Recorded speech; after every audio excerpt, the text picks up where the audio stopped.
الحمد لله نحمده ونستعينه ونستغفره ونعوذ بالله من شرور أنفسنا ومن سيئات أعمالنا من يهده الله فلا مضل له ومن يضلله فلا هادي له وأشهد أن لا إله إلا الله وحده لا شريك له وأشهد أن محمدا عبده ورسوله أما بعد فإن خير الحديث كتاب الله وخير الهدي هدي محمد صلى الله عليه وسلم وشر الأمور محدثاتها وكل محدثة بدعة وكل بدعة ضلالة وكل ضلالة في النار فأعوذ بالله السميع العليم من الشيطان الرجيم بسم الله الرحمن الرحيم يا أيها الذين آمنوا اتقوا الله حق تقاته ولا تموتن إلا وأنتم مسلمون يا أيها الناس اتقوا ربكم الذي خلقكم من نفس واحدة وخلق منها زوجها وبث منهما رجالا كثيرا ونساء واتقوا الله الذي تساءلون به والأرحام إن الله كان عليكم رقيبا يا أيها الذين آمنوا اتقوا الله وقولوا قولا سديدا يصلح لكم أعمالكم ويغفر لكم ذنوبكم ومن يطع الله ورسوله فقد فاز فوزا عظيما وقال له عز وجل بسم الله الرحمن الرحيم إن الله يأمركم أن تؤدوا الأمانات إلى أهلها وإذا حكمتم بين الناس أن تحكموا بالعدل إن الله نعم ما يعظكم به إن الله كان سميعا بصيرا سب سے پہلے تمام قسم کی حمد و ثنا بڑائی اور کبریائی اس اللہ عز و جل کے لیے لائق و زیبا ہے جس نے ہمیں اور آپ کو اس دنیا کے اندر پیدا فرمایا. بے شمار درود و سلام نازل ہو تمام نبیوں پیغمبروں اور رسولوں پر خصوصاً تاجدار مکی و مدنی احمد مصطفیٰ محمد مصطفیٰ صلی اللہ علیہ وسلم پر. حاضرین جمعہ، خطبہ مسنونہ کے بعد سورۃ النساء کی جو آیت پڑھی گئی ہے اس کا ترجمہ اس طرح ہے کہ یقیناً اللہ تم سب کو اس بات کا حکم دیتا ہے کہ امانتوں کو اس کے حقداروں تک پہنچا دو اور جب لوگوں کے درمیان فیصلے کرو تو تم عدل و انصاف کا لحاظ رکھو. یقیناً اللہ تمہیں بڑی پیاری نصیحت کرتا ہے اور وہ اللہ سننے اور دیکھنے والا ہے. حاضرین جمعہ، اسلام سے پہلے زمانے جاہلیت ہی سے خانہ کعبہ کی چابیوں کی ذمہ داری عثمان بن طلحہ اور ان کے قبیلے والوں کے پاس تھی. لیکن جب پیارے نبی صلی اللہ علیہ وسلم نے مسلمانوں کے ساتھ مل کر شہر مکہ کو فتح کر لیا اور قابض ہو گئے تو خانہ کعبہ کا دروازہ کھلوانے کے لیے انہی چابیوں کو منگوایا. اسی وقت اللہ نے اس آیت کو نازل کیا کہ اے میرے حبیب، آپ اپنی ضرورت پوری کر لیں، اس کے بعد جس سے آپ نے یہ چابیاں لی ہیں انہی کے حوالے کر دیں، انہی کو واپس کر دیں، اس لیے کہ اس کے زیادہ حقدار ہے. چابیوں کی ذمہ داری ایک عہدہ ہے، ایک منصب ہے، ایک ذمہ داری ہے اور ایک اعزاز کی بات ہے جسے اللہ نے امانت سے تعبیر کیا ہے. اسی لیے ہماری اور آپ کی شریعت عہدے، منصب، ذمہ داری کے ساتھ ساتھ ہمیں اور آپ کو اس بات کی طرف رہنمائی کرتی ہے کہ عہدہ ہر کس و ناکس کو مت دیا کرو. جس کے اندر سنبھالنے کی صلاحیت موجود ہو، قابلیت موجود ہو، لیاقت موجود ہو، اسے تلاش کر عہدے دیا کرو. مسجد کا ناظم کسی کو بنانا ہے تو جانچ لو کہ وہ مسجد چلانے کے لائق ہیں کہ نہیں. مدرسے کا صدر بنانا ہے کسی کو تو آپ جانچ پڑتال کر لو کہ مدرسے کی ترقی کے لیے، مدرسے کو آگے بڑھانے کے لیے ان کے اندر صلاحیت موجود ہے کہ نہیں. یا کسی تحریک و تنظیم یا سماج، معاشرہ، سوسائٹی کا کسی کو ادھیکش بنانا ہے یا ممبرشپ میں لانا ہے تو آپ پہلے جانچ پڑتال کر لو کہ یہ سماج و سوسائٹی کے لیے نفع بخش ثابت ہو سکتے ہیں کہ نہیں، یا معاون ثابت ہو سکتے ہیں کہ نہیں. اس لیے کہ ذمہ داری کو لینا بہت آسان ہے لیکن نبھانا بہت مشکل ہے. نبھانا بہت مشکل ہے. ذرا دیکھو، نبوت اور رسالت یہ ایک عظیم عہدہ ہے، عظیم منصب ہے، عظیم ذمہ داری ہے. اللہ کے پیغام کو، اس کے احکام کو اس کے ایک ایک بندے تک پہنچانے کے لیے بڑی محنتیں، بڑی کاوشیں، بڑی مشقتیں، بڑی تکلیفیں، بڑی الجھنیں اور بڑی بے چینیاں درکار ہوتی ہیں. گالیاں سننی پڑتی ہیں، پتھروں کے مار کھانے پڑتے ہیں، زخمی ہونا پڑتا ہے، رشتے توڑنے پڑتے ہیں، گھر بار چھوڑنے پڑتے ہیں، اور نہ جانے کتنی کتنی تکلیفوں کا سامنا کرنا پڑتا ہے۔ اسی لیے اللہ رب العزت جب کسی شخص کو نبی بنانا ہوتا تو اس کی تربیت بچپن ہی سے اللہ کرتا۔ حدیثوں میں آتا ہے کہ سارے پیغمبروں نے بکریاں چرائی ہیں۔ کیوں؟ تاکہ صبر و تحمل کے پیکر ہو جائیں گے، قوت برداشت کا مادہ ان کے اندر پیدا ہو جائے، نرم مزاجی، نرم پسندی ان کا مشغلہ ہو جائے۔ ان خوبیوں کے ساتھ ہی بکریاں چرائی جا سکتی ہیں، ورنہ بکری ایک ایسا جانور ہے کہ سخت مزاج اور غصے والا چرواہا بکریاں کبھی چرا نہیں سکتا، اس کے ہاتھ پیر توڑ کر رکھتے۔ تو ذمہ داری سنبھالنا یہ بہت مشکل کام ہے، عہدے کو آگے لے کر اور اپنے کما حق اس کو ادا کرنا یہ ایک مشکل کام ہے۔ اسی لیے شریعت کہتی ہے کہ اگر عہدہ تمہارے پاس خود چل کر آ رہا ہو، ہمارے اور آپ کے پاس خود آ رہا ہو، لوگ درخواست کر رہے ہیں صدر بن جاؤ، ناظم بن جاؤ، سیکریٹری بن جاؤ، اور اگر آپ کو خود پر یقین ہے کہ ہاں میں اس عہدے پر قائم ہو کر فائز ہو کر میں سنبھال سکتا ہوں، تو شریعت کہتی ہے خوشی سے قبول کرو، لیکن یاد رکھو کہ اعزاز سمجھ کر نہیں، شہرت سمجھ کر نہیں، دنیا مجھ کو اس عہدے سے یاد کرے نہیں، بلکہ ذمہ داری سمجھ کر۔ اس لیے کہ اللہ کے نبی جناب محمد رسول اللہ صلی اللہ علیہ وسلم نے ارشاد فرمایا انہا امانہ و انہا یوم القیامت خزء و ندامہ، کہ امانت ہے یہ عہدہ، منصب ایک امانت ہے، اور یاد رکھو اکثر و بیشتر لوگ کل قیامت کے دن آخرت کے اندر نہ بدعہدی کی وجہ سے اور اپنی ذمہ داری کو صحیح طور سے نہ نبھانے کی وجہ سے بہت زیادہ ذلت و رسوائی اور شرمندگی کا سامنا کریں گے۔ اللہ کے نبی صلی اللہ علیہ وسلم نے ایک دوسری حدیث میں فرمایا لِكُلِّ غَادِرٍ لِمَاءٌ يَوْمَ الْقِيَامَةِ، کچھ ایسے لوگ حشر کے میدان میں ہوں گے جن کے پچھواڑوں میں، سرینوں میں، سوراخوں میں بطور علامت اور نشانے کے ایک جھنڈا گاڑ دیا گیا ہوگا، اور پھر اعلان کر کے بھری انسانیت کو یہ بتایا جائے گا ذرا دیکھو ان کی جانب، یہ وہ لوگ ہیں جنہوں نے عہدہ تو لیا تھا، منصب تو لیا تھا، ذمہ داری تو لی تھی، لیکن اس کے تقاضوں کو پورا نہیں کیا تھا، قوم کے ساتھ انہوں نے غداری کی تھی، قوم کے ساتھ انہوں نے بےمانی کی تھی، اور جیسا ذمہ داری ادا کرنا چاہیے تھا نہیں کیا تھا انہوں نے۔ یہی وجہ ہے کہ آج انہیں حشر کی عدالت میں ایک جھنڈا گاڑ کر بتایا جا رہا ہے اور رسوائی کا سامان تیار کیا جا رہا ہے۔ تو ذمہ داری ایک بہت بڑی چیز ہے میرے بھائی دوست۔ نبی کریم جناب محمد رسول اللہ صلی اللہ علیہ وسلم کا یہ اصول تھا، یہ معمول تھا کہ آپ لوگوں کی صلاحیتوں پر، افراد کی صلاحیتوں پر بہت گہری نظر رکھتے تھے۔ ہاں اگر کوئی صلاحیت کے قابل ہے، عہدہ سنبھالنے کے لائق ہے، آپ اس کو عہدہ عطا کرتے، لیکن اگر آپ جانتے کہ اس کے اندر عہدہ سنبھالنے کی اور صلاحیت اور قابلیت نہیں ہے، آپ اس کو سختی سے منع کرتے، سختی سے منع کرتے۔ ابو ذر غفاری رضی اللہ تعالیٰ کو عظیم المرتبہ صحابی ہے، معروف اور مشہور عظیم درجے کے صحابی ہے، لیکن اللہ کے نبی نے فرمایا یا ابا ذر انی اراک ضعیفا فلا تتول علی الاثنین، ہوشیار رہنا ابو ذر، زندگی میں اگر تمہیں دو آدمیوں پر بھی بڑا بنایا جائے اس عہدے کو قبول نہیں کرنا۔ کیوں؟ جسمانی اعتبار سے تم کمزور نہیں ہو، لیکن طبیعت کے اعتبار سے کمزور ہو، مزاج کے اعتبار سے کمزور ہو، قوت برداشت کے اعتبار سے کمزور ہو، اس لیے آپ کبھی بھی کوئی عہدہ قبول نہیں کرنا۔ لیکن وہیں پر اللہ کے نبی جناب محمد رسول اللہ صلی اللہ علیہ وسلم نے اپنے رفیق غار، رفیق یار حضرت ابو بکر صدیق رضی اللہ تعالیٰ عنہ کو اپنے ساتھ رہ کر ان کے قائدانہ صلاحیت کو دیکھے تھے، آپ واقف تھے، آپ کو جانکاری تھی، اس لیے زندگی میں جب بھی کبھی آگے کسی کو بڑھانے کا مسئلہ آیا تو حضرت ابو بکر صدیق رضی اللہ تعالیٰ عنہ کو اللہ کے نبی صلی اللہ علیہ وسلم نے آگے بڑھایا۔ وفات کے کچھ دن پہلے اپنی زندگی اور موت کے سانس لڑتے ہوئے آخری وقت میں آپ سبھی جانتے اللہ کے نبی صلی اللہ علیہ وسلم نے جب مصلی امامت کا چھوڑا تو ابو بکر صدیق رضی اللہ تعالیٰ عنہ کو حکم دیا جاؤ اور امامت کرو، اور اشارہ کیا امت کی جانب کہ میری وفات کے بعد اس امت کے خلیفہ حضرت ابو بکر صدیق رضی اللہ تعالیٰ عنہ۔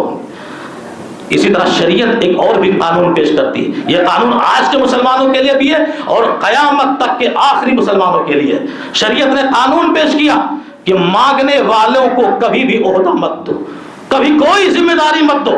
کوئی آپ سے آ کر کہے مجھے ناظم بنا دو، مجھے صدر بنا دو، مجھے سیکریٹری بنا دو، شریعت کہتی ہے ہرگز نہیں، اس لیے کہ اس کی نیت، اس کا ارادہ عہدے کی ذمہ داری کو سنبھالنے کا نہیں، اعزاز حاصل کرنے کا ہے، شہرت حاصل کرنے کا ہے۔ اسی لیے جناب محمد رسول اللہ صلی اللہ علیہ وسلم نے اپنے صحابہ کرام رضی اللہ تعالیٰ عنہ مجمعین کے سامنے عہدے اور منصب کو بڑی اہمیت دیتے ہوئے فرمایا اور کہا ایک صحابی سے کہ یا عبد الرحمن لا تسأل الامارہ، ہوشیار رہنا عبد الرحمن بن سمرہ، زندگی میں کبھی بھی عہدہ مانگ کر مت لینا، کبھی عہدہ مانگ کر مت لینا، کوئی ذمہ داری مانگ کر مت لینا۔ اگر مانگ کر لوگے تو نہ لوگوں کی مدد تمہارے ساتھ رہے گی اور نہ ہی اللہ کی مدد تمہارے ساتھ رہے گی۔ ہاں اگر لوگ تمہیں خود ذمہ دار بنا رہے ہوں اور خود تمہارے لیے عہدہ منتخب کر رہے ہوں، منصب دے رہے ہوں، تو خوشی سے قبول کرو اور آگے بڑھو۔ اس وقت تمہارے ساتھ لوگوں کی بھی مدد رہے گی، شامل حال رہے گی، اور اللہ کی بھی مدد شامل حال رہے گی۔ اب اسی طرح موسیٰ اشعری رضی اللہ تعالیٰ عنہ وہ کہتے ہیں کہ ہم اللہ کے نبی صلی اللہ علیہ وسلم کی خدمت میں حاضر ہوئے، ہمارے ساتھ دو اور لوگ تھے۔ ان دونوں نے کہا اللہ کے نبی صلی اللہ علیہ وسلم سے کہ اللہ کے نبی آپ بہت سارے لوگوں کو بہت سارے معمولات اور کاموں پر لگاتے ہیں، بہت سارے عہدے عطا کرتے ہیں، بہت ساری ذمہ داریاں سونپتے ہیں، اللہ کے نبی مجھے بھی کوئی عہدہ دے دیجئے، ہمیں بھی کوئی ذمہ داری دے دیجئے۔ اللہ کے نبی صلی اللہ علیہ وسلم نے فرمایا لوگوں سنو، میری عادت ہے،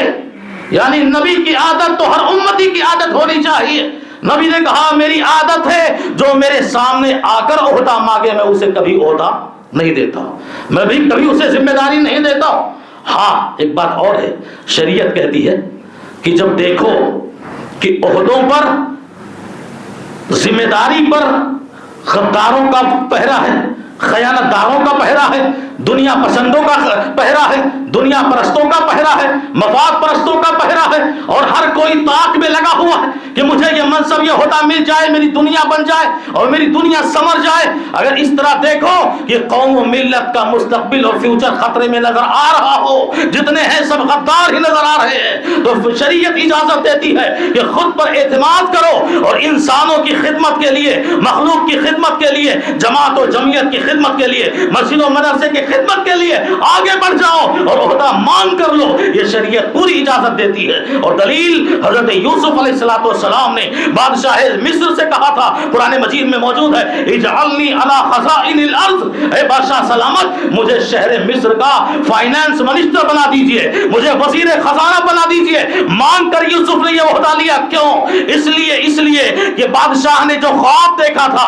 خواب کی تعبیر یوسف نے بتائی تھی، یہ آئندہ شہر مصر پر 7 سالہ قحط پڑنے والا ہے، سوکھا پڑنے والا ہے۔ یوسف خوف میں آ گئے، پیغمبر یوسف نے کہا ہو سکتا ہے کہ اگر وزیر خزانہ کوئی اور بن گیا، وہ خائن نکلا، وہ غدار نکلا، وہ چارہ گھوٹالہ کرنے والا نکلا اور وہ دنیا پسند نکلا، تو پھر قوم کا بیڑا غرق ہوگا، لوگ دانے دانے کو ترس جائیں گے سوکھے کی اور قحط سالی کی حالت میں۔ تو پیغمبر نے آگے، یوسف نے آگے بڑھ کر وہ عہدہ سنبھالا اور بہت ہی بہترین انداز میں وہ 7 سالہ قحط سالی کے حضرت یوسف علیہ السلام نے وزیر خزانہ بن کر سکون پہنچایا اور اطمینان پہنچایا اور لوگوں کو اناج اور غلے کی سہولت دی۔ تو شریعت یہاں بھی اجازت دیتی ہے۔ لیکن ایک بات اور، اب ذرا ہمیں یہ دیکھنا ہے کہ ہمارے اسلاف، ہمارے صحابہ یا ہمارے سلف صالحین عہدہ اور منصب کو کس نظر سے دیکھتے تھے۔ حضرت عمر ابن خطاب رضی اللہ تعالیٰ عنہ کی رعایا پروری یا ان کے عدل و انصاف کی مثالیں بچہ جانتا ہے، پہلے بھی لوگ دیتے آئے ہیں، آج بھی دے رہے اور انشاءاللہ قیامت تک دیں گے۔ اور عمر رضی اللہ تعالیٰ عنہ کے عدل و انصاف کی مثالیں تو ہمارے غیر مسلم بھائی بھی دیا کرتے۔ یہ ایسے عہدے منصب کو سنبھالنے والے ذمہ دار تھے کہ آپ کے پیٹ میں چھرا گھونپ دیا گیا ہے، شہادت کا وہ آخری واقعہ، پیٹ میں باقاعدہ چھرا گھونپ دیا گیا، دودھ پلا رہے ہیں، دودھ پیٹ سے باہر نکل جا رہا ہے نالی سے، اور آخری لمحے میں ہے لوگ آپ کی تیمارداری کے لیے آ رہے ہیں، ہر کوئی تسلی دے رہا ہے آپ نے خدمت کی ہے، آپ نے مخلوق کا خیال کیا، آپ نے حکمرانی کی ہے، بہت اچھی ذمہ داری نبھائی ہے۔ عمر بن خطاب رضی اللہ تعالیٰ عنہ نے اس آخری لمحے میں کہا تھا لوگوں سنو، اگر قیامت کے دن یہ اعلان ہو جائے کہ اے عمر تم نے جو خلافت کی ذمہ داری سنبھالی تھی، آج نہ تم کسی ثواب کے مستحق ہو اور اس کے ساتھ نہ ہی تمہیں کوئی عذاب دیا جائے گا۔ عمر بن خطاب کہتے ہیں میں سوچوں گا کہ آخرت میں کامیاب ہو گیا، آخرت میں کامیاب ہو گیا۔ میرے بھائیو دوست، عمر بن خطاب رضی اللہ تعالیٰ عنہ جو عہدے کو لے کر اتنا چوبند رہا کرتے تھے، اتنا ہوشیار رہتے تھے کہ آخری وقت میں لوگوں کے درمیان یہ باتیں ہونے لگی کہ حضرت عمر شہید ہو جائیں گے تو ان کے بعد ان کے بیٹے عبداللہ کو خلیفہ بنائیں گے۔ خلیفہ عبداللہ کو بنائیں گے. اور یہ بات عمر بن خطاب کے کانوں تک پہنچ گئی کہ لوگوں میں باتیں ہو رہی ہیں کہ میری وفات، میری شہادت کے بعد میرے ہی بیٹے عبداللہ کو خلیفہ بنایا جائے گا. عمر بن خطاب فوراً کھڑے ہوئے اور جواب دہی کے احساس سے کہ اللہ کے ہاں عہدے اور ذمہ داری کا جواب دینا پڑے گا پل پل کا، ڈر گئے. کہا میرے کاندھوں پر تو وہ بوجھ آ چکا تھا، لیکن میں اپنی اولاد پر وہ بوجھ نہیں آنے دوں گا. آج آدمی کتنا ہوشیار ہے، صدر ہوتا تو سوچتا میرا ہی بیٹا صدر بنے، ناظم ہے تو میرا ہی بیٹا ناظم بنے، اور کوئی عہدہ ہے تو میرے ہی خاندان میں ہوتا رہے. عمر بن خطاب رضی اللہ تعالیٰ عنہ کو دیکھیے، خوف سے ڈر گئے کہ میرے کاندھوں پر تو تھا، میں تو برداشت کر ہی رہا تھا، اب وہ عہدہ میری اولاد پر آ جائے، وہ بوجھ میری اولاد پہ آ جائے، اور کہیں وہ حشر کی عدالت میں اللہ کے یہاں جواب نہ دے پائے تو میری بھی رسوائی ہوگی اور میری بھی ذلت ہوگی. باقاعدہ لوگوں کے سامنے کھڑے ہو گئے. کہا لوگوں کس کو خلیفہ بنانے کی بات کرتے ہو؟ دیکھو عبداللہ لائق تھے، قابلیت تھی، صلاحیت تھی، خلافت کی ذمہ داری سنبھالنے کا ہنر ان کے اندر موجود تھا. اس کے باوجود ایک باپ ہے جو اپنی ہی اولاد کی اہمیت کو گھٹا رہا ہے اور اپنی ہی اولاد کو ذلت و رسوائی کا سامان مہیا کر رہا ہے. اور لوگوں کے سامنے وہ عمر کہنے لگے لوگوں کس کو خلیفہ بنانے کی بات کرتے ہو؟ یہ عبداللہ جسے اپنی بیوی کو طلاق دینے کا بھی طریقہ نہیں معلوم، کمی بتا رہے ہیں. اللہ کے نبی صلی اللہ علیہ وسلم کے زمانے میں حیض کی حالت میں انہوں نے اپنی بیوی کو طلاق دیا تھا، جو کہ شریعت نے منع کیا ہے. حضرت عمر نے وہی بات یاد دلائی، کہا جسے اپنی بیوی کو طلاق دینے کا طریقہ نہیں معلوم اسے تم خلیفہ بناؤ گے. اور اللہ کے نبی جناب محمد رسول اللہ صلی اللہ علیہ وسلم کے اس صحابی نے عبداللہ اپنے ہی اولاد کو عہدہ دینے سے بچا لیا، محفوظ کر لیا. انہیں کتنا خوف تھا، انہیں کتنا ڈر تھا انہیں. اور یہی عمر ابن خطاب رضی اللہ تعالیٰ عنہ ہے. آپ جانتے ہیں جو لوگ نیک ہوتے ہیں، شریعت میں حدیثوں میں آپ پڑھیں گے جو اچھے لوگ ہوتے ہیں، ایسا نہیں کہ سب ایک جیسا ہوتے. عہدے کو خدا سنبھالنے والا، ذمہ داری کو ذمہ داری سمجھنے والا بہت سارے لوگ اس دنیا میں موجود ہیں. دنیا ایسے نہیں چل رہی ہے، اسی لیے اللہ کے نبی نے باقاعدہ ان کی فضیلتوں میں کئی حدیثیں بھی وارد کی. کہا جو عہدے کو سنبھالے اور کما حقہ اس کے تقاضوں کو پورا کرے، اللہ کے نبی نے فرمایا قیامت کے دن وہ نور کے ممبروں پر فائز ہوں گے، نور کے ممبروں پر فائز ہوں. اور وہاں حشر کی عدالت میں جہاں کوئی سایہ نہیں ہوگا، بارہا آپ سنتے ہیں اللہ کے عرش کے سائے کے علاوہ کوئی سایہ نہ ہوگا. ساری گرمیاں، ساری پریشانیاں، سارے پسینے سے لوگ، انسانیت پوری شرابور ہوگی. اور بارہا بتایا جاتا ہے حشر کی عدالت میں انسانیت کا وہ حال ہوگا کہ جنت ملے گی، جہنم بعد کی بات ہے. اللہ سے دعا کریں گے کہ اللہ حشر کی عدالت کی تکلیفوں سے تو پہلے ہمیں نجات دے، میزان قائم کر، ترازو قائم کر. اتنے پریشان ہوں گے لوگ، سورج 1.25 میل کے فاصلے پر آ جائے گا. ایسے حالت میں عرش الہی کا سایہ اس شخص کو ملے گا جس نے اپنی ذمہ داری کو بخوبی انجام دیا ہوگا. اللہ کے نبی نے فرمایا امام عادل، ایسا پیشوا، ایسا رہنما اور ایسا ذمہ دار جس نے پورے انصاف پسندی کے ساتھ اپنی ذمہ داری کو نبھایا ہوگا. ذرا دیکھو حضرت عمر ابن خطاب رضی اللہ تعالیٰ عنہ، عمر ابن عاص صحابی رسول کی کمانڈری میں بیت المقدس فتح ہو گیا. بیت المقدس فتح ہو گیا، جیت حاصل کر لی مسلمانوں نے. دشمنوں نے ہتھیار ڈال دیے، صلح کی بات ہونے لگی تو دشمنوں نے کہا صلح ہم آپ لوگوں کے میں کسی کے ہاتھ پر نہیں کریں گے، اپنے امیر کو بلاؤ. مشہور واقعہ، اپنے امیر کو بلاؤ، ہم ان کے ہاتھوں پر صلح کریں گے. مدینے میں خبر پہنچی اور پیارے نبی صلی اللہ علیہ وسلم کے صحابی عمر بن خطاب رضی اللہ تعالیٰ عنہ خلیفۃ المسلمین ایک خادم اور نوکر کو لیے اور ایک اونٹ کو لیا، ساتھ میں سفر جاری کر دیا. دمشق کی طرف روانہ ہو گئے بیت المقدس کے لیے. اور ایک اونٹ ہے، سوار تو ہے، دونوں سوار ہو تو اونٹ کو تکلیف ہو، اس لیے باری باری سوار ہو کر جا رہے ہیں. کبھی غلام سواری کر رہا ہے تو حضرت عمر بن خطاب اونٹ کی نکیل پکڑ کر زمین پہ پیدل چل رہے ہیں. کبھی عمر بن خطاب رضی اللہ تعالیٰ عنہ سوار ہو رہے ہیں تو وہ غلام نکیل پکڑ کر آپ کو آگے لے جا رہا. اسی حالت میں سفر جاری ہے اور بیت المقدس شہر کے قریب جب پہنچا گیا، دمشق کے قریب، تو باری غلام کے اونٹ پر بیٹھنے کی تھی اور عمر بن خطاب کو زمین پر پیدل چلنے کی تھی. سارے لوگ کھڑے تھے استقبال کے لیے، سارے پادری، سارے عیسائی اور سارے کرسچن دیکھ رہے تھے مسلمانوں کا امیر کون ہوگا، کون آئے گا. وہ تو یوں سمجھ رہے تھے یہ اونٹ پر جو بیٹھا ہوا ہے یہی مسلمانوں کا امیر ہوگا، اور ہونا بھی یہی چاہیے تھا، یہ امیر اونٹ پر بیٹھا ہوتا. سب لوگوں نے یہی سمجھا. لیکن مسلمانوں نے جب آگے بڑھ کر امیر المومنین کہہ کر عمر بن خطاب سے ہاتھ ملانا شروع کیا تو سارے کرسچنوں اور پادریوں نے سمجھا ارے یہ تو امیر اونٹ پر بیٹھا ہوا شخص نہیں، یہ جو پیدل آ رہا ہے، جس کے کپڑوں پر پر پیبند لگے ہوئے ہیں، جو چپل اپنے ہاتھوں میں لیا ہوا ہے اور اپنے پائچے اٹھا کے چل رہا ہے، یہ مسلمانوں کا امیر ہے غربت کے اس عالم میں، مفلسی کے اس عالم میں، اور وہ پادری باقاعدہ شہادت دیتا ہے۔ اگر یہ حال ہے مسلمانوں کے امیر کا اور مسلمانوں کے خلیفہ کا، تو یقین جانو دنیا کی کوئی طاقت مسلمانوں سے نہیں جیت سکتی اور اس سے کوئی مقابلہ نہیں کر سکتا۔ ہمارا اور آپ کا کیا حال ہے؟ ہمارا آپ کا کیا ہے؟ غلاموں کو بٹھائے اونٹ پر جو خود چلے پیدل، ہمیشہ رہنما رکھتے ہیں وہ سلطان رکھتے، آج کوئی عہدہ مل گیا تو چھوٹے لوگوں کو تو انسان ہی نہیں سمجھتا، کیڑا سمجھتا۔ کوئی عہدہ لے کر فور ویلر پہ چلنے لگا تو کسی سے سلام کرنے تک کو راضی نہیں، ہر عہدیدار سمجھتا ہے لوگ آ کر اس کو سلام کریں، میرے قریب میں آئے اور میرے قریب میں بیٹھے، نہیں۔ واللہ بتا دو یہ بہت بڑی کمزوری ہے ذمہ داروں کی، اور 25 سالہ نہیں 20 سالہ دور امامت و خطابت میں اسی ممبئی میں میں نے وہ اپنی آنکھوں سے نظارہ دیکھا ہے، کوئی عزت نہیں۔ عہدہ ملنے کے بعد سارے انسان کیڑے اسی نیتا کی طرح کہ جب ووٹ مانگنا ہوا تو پیچھے پیچھے چلا اور جب جیت گیا تو کسی جنتا کا کوئی خیال نہیں، کوئی خیال نہیں۔ یہ منصب کا مطلب، عہدے کا مطلب یہ نہیں ہوتا ہے۔ وہ سارے پردے جو چھپے ہیں وہ چھپے رہے تو بہتر ہے، ظاہر نہ کیا جائے تو اسی میں بھلائی ہے، لیکن ذمہ داری اپنی ایک جگہ بہت اہمیت رکھتی ہے۔ یہی عمر بن خطاب رضی اللہ تعالیٰ عنہ، احساس ذمہ داری دیکھو، جمعہ کا خطبہ دینے کے لیے منبر پر کھڑے ہوئے، لمبا چوڑا کرتا پہنے ہوئے تھے، لمبا چوڑا کرتا۔ ایک شخص کھڑا ہو گیا بیچ میں سے، کہا امیر المومنین خطبہ شروع نہیں کرنا، پہلے بتاؤ کہ آپ کے جسم پر اتنے لمبے چوڑے کرتے کہاں سے آئے؟ مسلمانوں کو ہر شخص کو مال غنیمت سے تو ایک ہی چادر ملی تھی جس میں ایک کرتا بھی تیار نہیں ہو رہا تھا، پھر آپ اتنا لمبا چوڑا کرتا لے کر کیسے جمعہ کے خطبہ دینے کے لیے تیار ہو گئے، کھڑے ہو گئے؟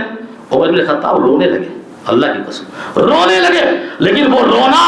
غم کا نہیں خوشیوں کا آنسو تھا کہ کم سے کم میں وہ امیر ہوں جس نے اپنی رعایا کو اور اپنے عوام کو یہ اختیار دیا ہے کہ جب چاہے جہاں چاہے کھڑا ہو کر سوال کر سکتا، اور یہ حق ہے عوام کا۔ ذمہ داروں سے کہیں بھی رات کے 2 بجے اگر وہ حساب مانگے تو تمہیں حساب دینا پڑے گا، کیوں؟ عمر بن خطاب رونے لگے، کہا اس کا جواب میں نہیں دے سکتا، یہ جواب میرا بیٹا دے گا۔ مجلس میں موجود ہو عبداللہ، کھڑے ہو جاؤ، اپنے باپ کی صفائی بیان کرو۔ عبداللہ ابن عمر وہیں مجلس میں تھے، کھڑے ہو گئے، کہا لوگوں میرے باپ کو شک کی نگاہ سے مت دیکھو، میرے باپ پر انگلیاں مت اٹھاؤ، اور میرے باپ نے یہ وہی ہے جو 10 سال تک مسلمانوں کی خلافت کی ذمہ داری سنبھالی ہے، یہ وہ میرے باپ ہیں جنہوں نے راتوں میں جا کر اپنی رعایا کی خبر گیری کی ہے، راتوں میں جا کر گشت کیا ہے، اور راتوں میں جا کر ایک ایک لوگوں کا خیال کیا ہے۔ یہ وہ میرا باپ ہے کہ جس نے کہا تھا کہ مدینے میں رہ کر کہ عراق کی سرزمین پر اگر کوئی خچر ٹھوکر کھا کر گر جائے تو یہ ڈرتا ہے کہ اللہ کے یہاں کہیں یہ حساب نہ ہو کہ عمر میں نے تمہیں خلیفہ بنایا تھا، میں نے تمہیں ذمہ داری دی تھی، راستہ جب درست نہیں تھا تو درست کیوں نہیں کروایا؟ یہ میرا وہ باپ ہے کہ بکری کے ایک پیر میں ایک کانٹا بھی چپ جائے تو یہ ڈرتا ہے کہ حشر کی عدالت میں اللہ کہے گا کہ بتاؤ تم نے راستے سے کانٹے کیوں نہیں ہٹائے،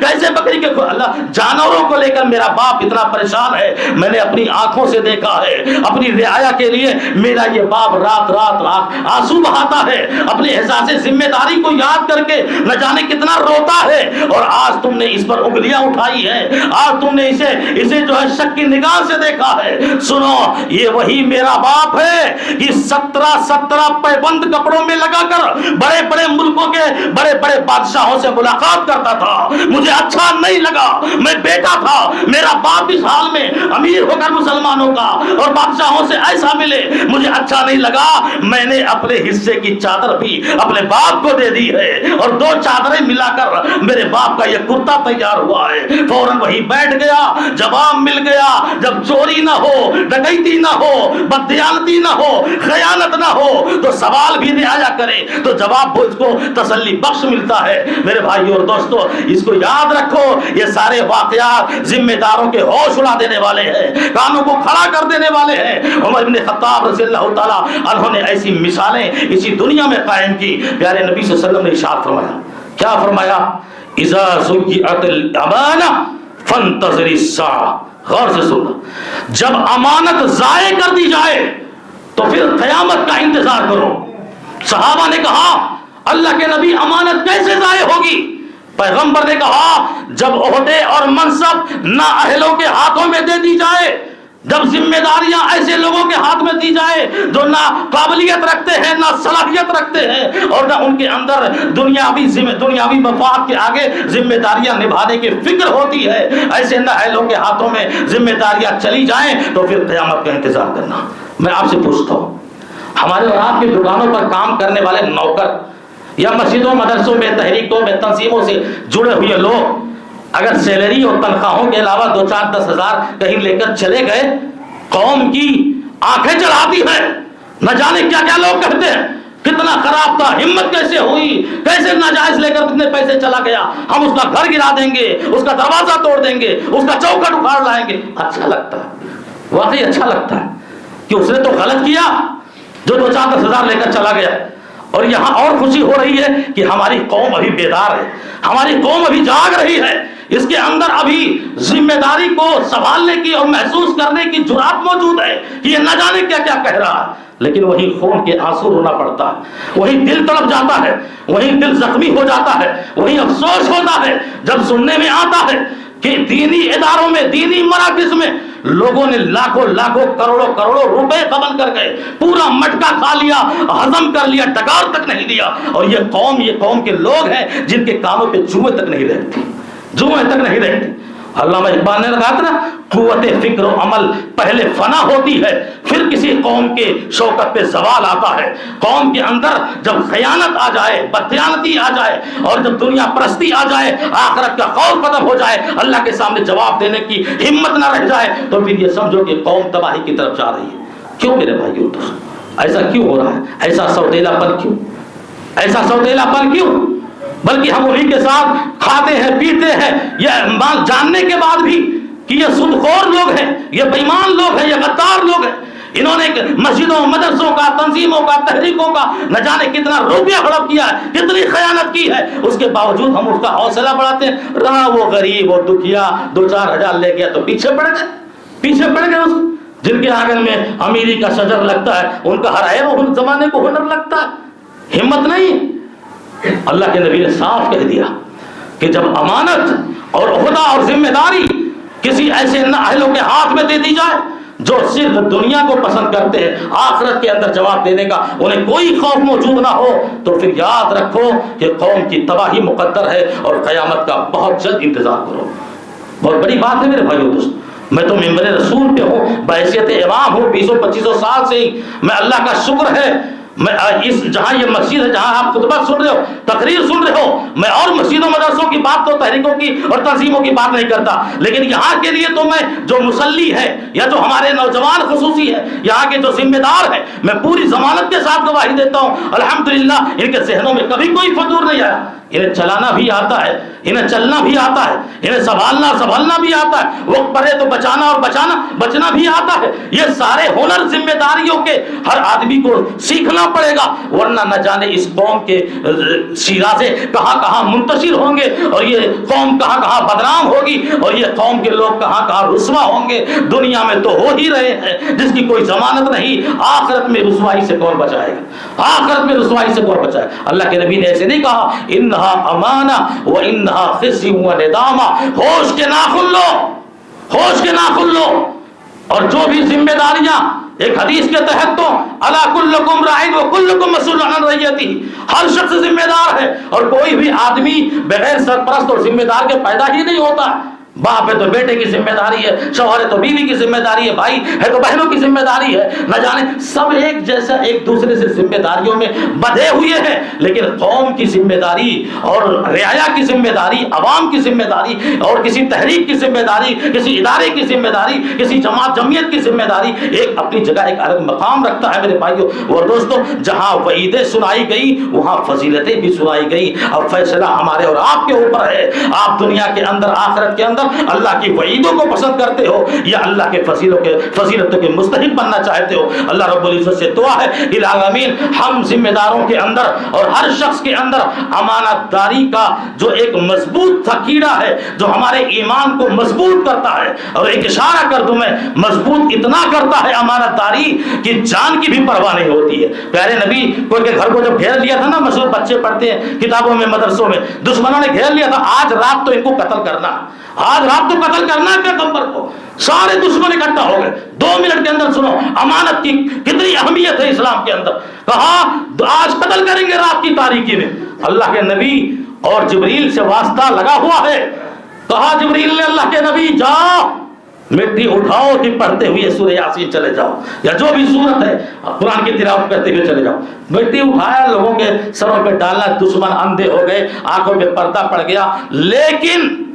اللہ کے نبی نے اپنے بستر پر حضرت علی کو سلایا، میں جا رہا ہوں، تمہیں نہیں جانا ہے، تمہیں کل آنا ہے۔ کیوں؟ ہمارے گھروں میں مکہ والوں کی کچھ امانتیں رکھی ہوئی ہیں، وہ امانت واپس کر کے تبھی آنا۔ اللہ جان کا خطرہ ہے۔ علی سے پوچھا گیا، علی جب جانتے تھے کہ آپ دشمنوں کا حملہ ہونے والا ہے، پھر نبی کے بستر پر سوئے کیسے؟ تمہیں نیند کیسے آئی؟ حضرت علی کا جواب ہے، لوگوں اس رات جیسی مجھے نیند سکون کی آئی تھی، میں نے اپنی زندگی میں کوئی رات سکون کی نہیں سویا۔ جانتے ہیں یقین تھا اللہ پر، یقین تھا بھروسہ پر، اللہ محمد صلی اللہ علیہ وسلم کی زبان پر۔ امانت اتنی اہم چیز ہے، اسی لیے کافر اور مشرک مسلمان کو امانت دار نہیں سمجھتا، اور کافر اور مشرک بھی مسلمانوں کو امانت دار سمجھتے تھے۔ پیغمبر صلی اللہ علیہ وسلم کو امین اور صادق کہتے تھے۔ اپنے آپ کو ویسا پیش کرو کہ غیر مسلم بھائی بھی تمہارے پاس اپنی امانت رکھ کے جائے کہ بھلے مسلمان ہے ہماری امانت ضائع نہیں کرے گا۔ اب تو ایک مسلمان دوسرے مسلمان کے پاس امانت دینے سے اور کوئی بھی چیز دینے سے ڈرتا ہے کہ یہ ہڑپ کھا جائے گا۔ ایک کھوا قوم نکل گئی ہے، جہاں جیسا موقع ملتا ہے وہ کھانے ہی پر اتارو ہو جاتی ہے۔ اس کو دنیا ہی کی فکر ہے، آخرت کی کوئی فکر نہیں۔ اللہ رب العزت سے دعا ہے کہ العالمین ہم دنیا کے اندر ہمیں اور آپ کو جیسی جو بھی ذمہ داری ملے کما حقہ اللہ اسے ادا کرنے کی توفیق عطا فرمائے۔ جو کچھ بھی تھوڑی بہت کمیاں رہ جائیں اللہ ہماری مغفرت فرمائے، ہمیں معاف فرمائے، اور جان بوجھ کر ہمیں اپنی غلطیوں کو اپنی زندگیوں میں ہی سدھارنے کی توفیق عطا فرمائے۔ العالمین ہم سارے مسلمانوں کو جب تک زندہ رکھے، ایمان بالخیر پر زندہ رکھے، ہماری موت ہو تو ایمان بالخیر پر ہو، بیمار آدمیوں کو شفائے کلی عطا فرمائے، مظلوم آدمیوں کو غیبی مدد فرمائے، بے روزگار آدمیوں کی اللہ حلال روزی عطا فرمائے، بے اولاد لوگوں کو نیک اولاد عطا فرمائے۔ اور اسی کے ساتھ میں خطبے کے آخر میں ایک اعلان کروں گا جو نمازوں میں بھی کر چکا ہوں، لوگوں نے کہا ہے اور وہ میری بھی چاہت ہے، جناب عبد الاول صاحب